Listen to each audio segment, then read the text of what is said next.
So thank you, Philippa, and thank you, everybody. Good morning. So this is a study where I'm trying to compare the HCV RNA extraction using the plasma separation card and kind of comparing it with a normal plasma preparation tube or the gel tube where we regularly collect blood for the detection of the virus. So this study was funded by Roche Molecular Systems. So generally for extracting HCV RNA, you require a venous blood sample, and then you put it in a plasma preparation tube, and then you have to spin it, centrifuge it, and then you kind of take the plasma out and put it in a cold chain. So plasma separation card is an alternate method of collection for of blood for places where the preparation and storage of plasma is a bit difficult. So what is plasma separation card? It's actually a small card which has got, a small bit where you put the patient's identifiers, and then there are 3 spots where you spot the blood. And this is a kit which comes with a card. It has got all the basic requirements of gloves and the drying thing, and then 3 capillaries. So actually what you do is you do a finger prick, and then you collect blood in the capillaries, and these capillaries can collect about 140 microliters of blood. So from the finger stick, you collect this blood in the capillary and then spot it on the first spot, and then using the other capillary, you spot the second spot and the third. So generally you have 3 spots where you can use the 3 capillaries. And that's what they show, that it should be neatly spotted. You should not touch the membrane. You should not break the membrane. So that's how you do it.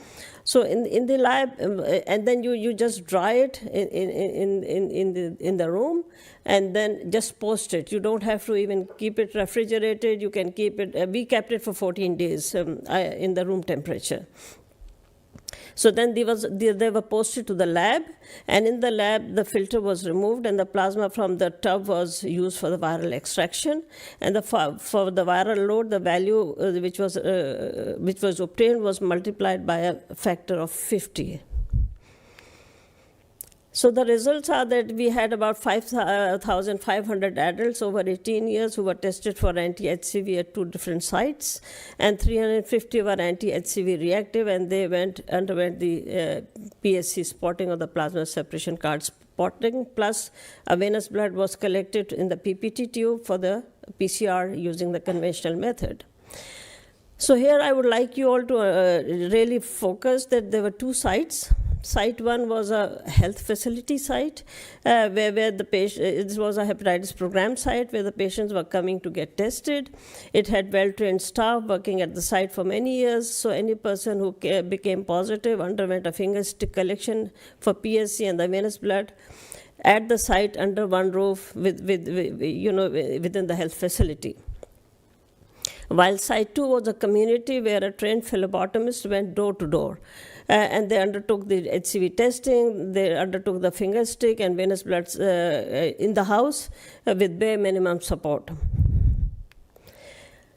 So the results have been divided into 3 groups. One was undetectable, where the target was not achieved or not detected, then detectable but low, below the normal limit, which was 866 copies per ml, and then detectable. So I would like to just show you that there's Site 1 on the left, and Site 2 is on the right. So Site 1 was a health facility site. So here you see that the concordance of the plasma separation card with the PPT tube was almost 97.4%, while at the site, which was a community-based door-to-door testing was done, the concordance was not very good. It was about 82%.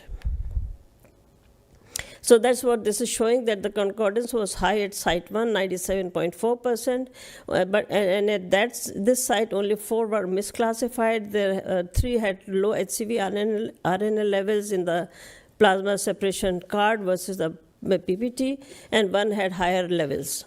The correlation was high with only one bias of 0.2 log in the PSC, and this could be due to the correction factor, which I told you was 50, and they think that this needs further refinement.